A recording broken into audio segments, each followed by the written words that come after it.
Today we have an exciting panel discussion on Facebook, and I know a lot of you are on Facebook or have taken steps to get there. And today I think is really going to be an open discussion about how various faculty have used it, and maybe for you guys to share some of your insights of how you're using it in an academic context. We're not experts here. We're not trying to promote Facebook, or we don't get endorsements from them or anything. So it's really an academic pursuit in the sense that we're trying to just learn more about this tool and how it can be used. And a lot of the concepts I think we talked about can be applicable to a lot of social networking tools, not just Facebook as well. In the future, I hope to maybe have one on Twitter and some other more up-and-coming technologies that are on the horizon. Today we have three members of our panel. First we have Tom Hodum, who's the assistant director from the writing program. He's also a faculty there, and he has been on Facebook for a while, I think. And he does a lot of things on Facebook, so maybe you can friend him after this. Ruth Mostern is an assistant professor of history, and she is also very active on Facebook. She, I don't know how we met. Maybe it was through Facebook, but a lot of I really follow some of the things that she does on there as well. And then finally we have Simone Weffer, who is also an active Facebook user, and he. Well, again, you can friend any of these or all of them after our discussion today. My name is Mike Trung. I'm the Faculty Development Coordinator for the Center for Research on Teaching Excellence, and we're really the series. The idea behind the series is really to introduce new and emerging technologies and how it can be used in academic context and teaching in particular. So, the way our agenda is set up, I've tried to kind of partition the time so that we can have enough time to discuss, for everyone to ask questions and comment. So I'll try to probably cut my intro even shorter than 10 minutes, and then the middle half we'll have the panel talk, and then at the end we'll have open discussion for everyone. So first, let me, I don't want to make assumptions, especially in teaching, because you never want to start a class or a presentation or anything assuming your audience knows what you think they know. And so I found a video by Common Craft. I don't know if you've seen some of their videos. They're really neat. It's very high-tech, but it's very low-tech in a lot of ways. But a lot of what they do is explaining these technologies. And so you can find them at their site, or you can look up on YouTube. So I'm going to just show a very brief, minute and 50-second video on social networking in general, just to make sure everybody is on the same page. So, and afterwards I'll give a couple of intro remarks on that.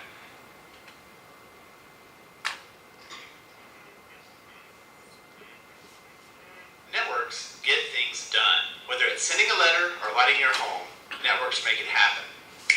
To get from Chicago to Santa Fe, we need to see the network of roads that will get us there. We see that Chicago is connected to St. Louis, which is connected to Dallas, which is connected to Santa Fe. Of course, people networks can help us with finding jobs, meeting new friends, and finding partners. You know how it works. Bob is your friend, and he knows Sally, and Sally's friend Joe has a job for you. This is a network of people, a social network. Yay! The problem with social networks in the real world is that most of the connections between people are hidden. Your network may have huge potential, but it's only as valuable as the people and the connections that you can see. Ooh! This problem is being solved by a type of website called a social networking site. These websites help you see connections that are hidden in the real world. Here's how it works. You sign up for a free account and fill out your profile. Then you look for people you know. When you find someone, you click a button that says Add as Friend. Once you do this, you and that person have a connection on the website that others can see. They are a member of your network, and you are a member of theirs. What's really cool is that you can see who your friends know and who your friends' friends know. You're no longer a stranger, so you can contact them more easily. This solves a real-world problem because your network has hidden opportunities. Social networking sites make these connections between people visible. Like a map for a highway, they show you the people network that can help you get to your next destination, whether it's a job, a new partner, or a great place to live. your network is suddenly more useful.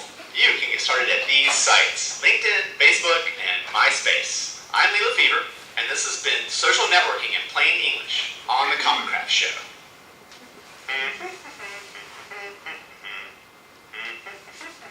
Networks. All right, so you can kind of hopefully get a sense of what social networking sites are like, and so that was to make sure everybody's on the same page. So impacts on academia.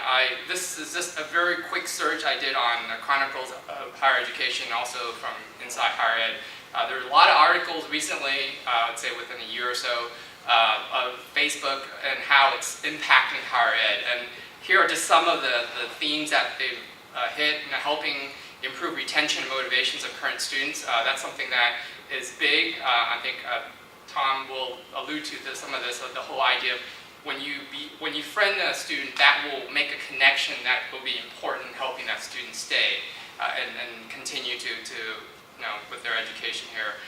There's also a lot of talks about increasing accessibility between students and faculty. The reality is, whether or not we like it or not, being online is the new communal, sort of the common space, sort of what Starbucks was to our physical space. They said that's the third space, whatever. That's what social networking sites are becoming. That's where people are at, and that's where people are interacting and getting to know each other. There's also a blurring of boundaries between the personal and professional. As you friend people, and let's say they're your students or they're people that you may not have that close a relationship at first, but when you friend them and you see their kids' pictures and you find out what they did last night, all of a sudden those professional and the personal lines just get blurred very easily. There's also some discussions about these tools and how it separates the medium from the message. That's a very important point, I think, is to not think about these things as just simply, the message itself is what is important. And the Facebook is just a carrier, the medium of the message of what we want to get across to our audience. And so there's a lot of discussions on that. And then finally, there's a lot of ethical discussions about what you should or shouldn't say, or what you should or shouldn't post, or what you should and shouldn't comment on Facebook. Because there's been cases where faculty have lost tenure cases because of what they put on Facebook. And there's also positive too, that they've gained credibility or they've gained extra bonus points or whatever you want to call it for doing things well on Facebook. So those are just a couple of issues. But I want to just turn it to the panel and give you guys the opportunity to really, I just have a guiding question here. You don't have to stick to it. You can go from that if you want. But I just want to ask, how do you personally use Facebook in that context, in particular, if you can focus your response on what you see as the benefits, promises, and any issues that are related to it. So. Well, I guess maybe since I've got these 8 theses, I can't say theses, I say theses, just sounds better.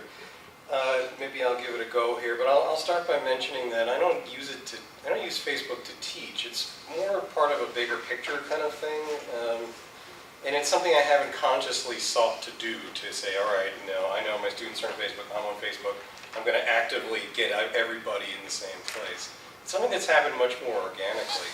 But along the way, I've had some realizations about the technology that may someday feed into teaching practices, but for the time being, I think have more to do with how we keep in touch with students and how we kind of, in a way, they enculturate us, we enculturate them. You find how these things work out. The first thing I wanted to mention is that, like any technology, email's days are numbered. Email, of course, is a great way of communicating. It tends to be more formal, but it also is, it's limited in terms of it being very kind of media oriented. It's, you send a note from one person to another, sometimes to more people. Facebook is much more multidimensional, and email is just part of it. And of course, you have a crappy editor when you're writing notes on Facebook. But by the same token, you have these different ways of communicating with people. You can post something that you saw You can send them a note like you would an email. You could actually talk to a group. It's all there on your page. So I think what we may be seeing with Facebook is an evolution from email to actually total website communication, that each of us has a personal electronic presence, and that we link those things up by having these social networks. A good example of this that's developing now is Google Wave. I don't know if you're familiar with this at all, but Google Wave is a much more total means of communicating, all in real time. You can watch what people are writing at a certain point in time. You can give different kinds of access for different aspects of the site. It's much more multifaceted than just plain email. This is not to trash email, but to point out its limitations with respect to maybe how the future goes. The second thing I wanted to point out is that Facebook is a longer lasting, more thorough electronic record than email. It's a much wider record. It's kind of things that you were looking at the time, maybe things you were working on at the time. It's much more multidimensional in terms of the notes that it takes. You can see different links that happen in discussions. You can see group discussions. You can see the networks that were involved in any kind of discussion. So it's kind of a trans-historical record, dialogue, or conversation. In that respect, it also succeeds email, or goes beyond it. Third thing I want to mention, this is obvious, is students are often more likely to communicate via Facebook than email. And I'll see sometimes when a student will say, I sent you a note on Facebook. You know, like that's what they should know. But email's like this second-rate kind of thing. That's your like junk filter where you get all the crap from the chancellor's office, crap, quote unquote. That just flows into that. Happenings, that's right. Yeah, there's lots of happenings here. Yeah, so that's to bear in mind. The fourth thing I wanted to point out, and Mike alluded to this before, is that Facebook promotes the illusion of privacy, but in fact it's a very public thing, a very public medium. And I've been thinking a lot about this lately, particularly in the idea of what it means to friend someone. For a while, I would not friend students who I was currently teaching because I thought it might get in the way of, the student-teacher relationship. That, if a student thought I was their friend, why did they get a D on a paper, kind of thing. But I'm starting to realize that students have a different sense of friend, and I'm starting to rethink what it means to friend someone. And when I talk to them about this, they think in terms of Facebook friending, in terms of contacts. So very much in terms of social networking. So even though I mention to them if they want, I don't go out and try to friend them. Usually it's they try to friend me. I mention them usually, we may not always be friends here. But they will say, well, I don't want to be your friend, I want to be a contact, I want to be in the loop. And that brings up the point that because Facebook is a really public medium, you do have to comport yourself like you would in public. It's, again, the illusion is, oh, it's private, it's just my friends, but it's searchable on Google. And the kinds of things that you put into the electronic medium are going to be viewable by many and reproducible and all that. So you can't just throw out any old thing on Facebook. It has to be very measured, and you have to be aware there's a larger audience of which you are largely unaware. So, that said, Facebook is not always the best tool for academic professional communication, at least as we conceive of it now. That it kind of promotes short attention span. You're kind of moving from focus to focus. There's not a lot of time for focusing on one particular thing. There's lots of noise on Facebook. There's all kinds of distractions. Nevertheless, it might beg the question if email might be a better professional academic resource for communication. Could it be that academic discourse might be inherently conservative? That we kind of conserve this sense of how we communicate with each other. We don't allow these wider, multidimensional kinds of communication. And the last two things I wanted to bring up is just that how Facebook can be a useful means of maintaining contact with students, not so much within the classroom, but in life. I can be kind of, quite across the board there.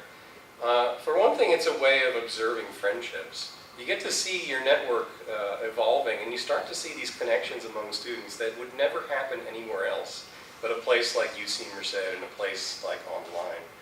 Groups of students who may not come from a kind of traditional, quote-unquote, academic background who become very good friends with students who come from, a much more traditional academic background. You start to see these crossovers, and it's really neat how they work together.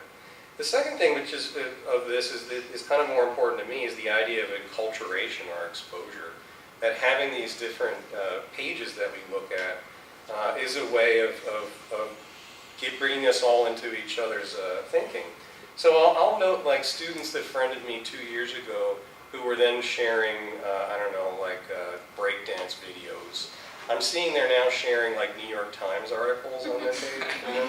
So I'm starting to see that somewhere along the line this enculturation's happened. At the same time, if I share a New York Times article, I would argue it's just as important for me to know about the breakdance videos. So I'm also getting enculturated into what the students are looking at.